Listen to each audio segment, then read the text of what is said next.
medyo maaga pa naman, so 5 kasi ang bukas dito is 7 o'clock, no? So ayan, ito nyo yung mga setup na kanilang upuan, tapos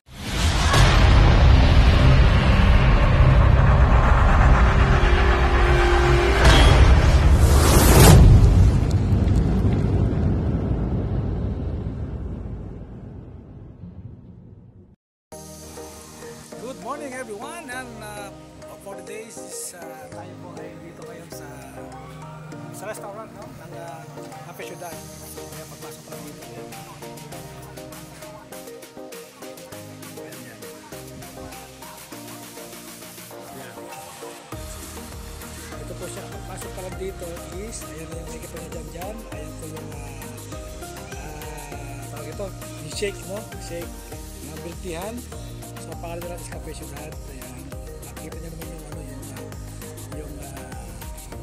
yung setup ko ng ano kanila po na maganda. At mahalaman po kanilang gilid. Maliwalas po yung pag sa gabi. O sa umaga, pero mas okay sa gabi kasi sa gabi po ay meron po siyang ilaw, no? So ayan po siya, no?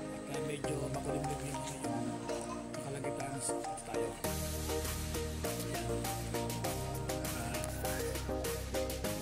Medyo maaga pa naman, so 5 kasi ang bukas dito is 7 o'clock, no?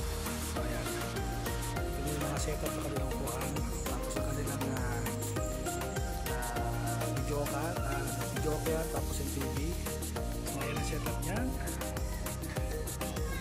yan ang setup nyan. O diba, napaganda nyan, no? Wala pang ilaw yan,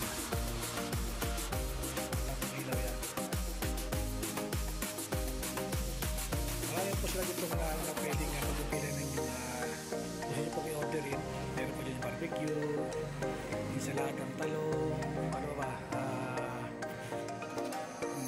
Paris, no? Paris na overload. Lahat po meron po dito lahat. Meron po lahat yan. So, yan. Tayo ay mag-iilaw na po. Tayo ay open na po siya. Ayun, ang liwanag, o diba? Yun yung setup na kanilang upuan. Galing, no?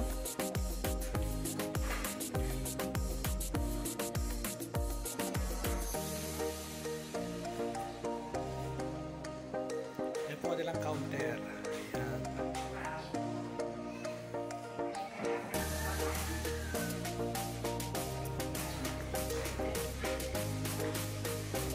Napaganda na setup niyan. So ayan, maga pa naman, so wala pa ganun tao. Mamaya po yan, pagdating ng alas 7 o 8, pagdating tao na po yan. So ito lang po yan sa lugar po namin, sa Bicol lang yan. Sa Bicol, sa Laguna Camarines Sur. Bali, ang barangay po dito is San Vicente, Bagumbayan. So yung kanilang gate, pagpasok pa lang dito, ayan na po yan, no? Ayan, pagpasok pa lang dyan, nakita nyo dyan, di ba, napakaganda. So, thank you for watching sa inyo lahat dyan. Bye-bye po.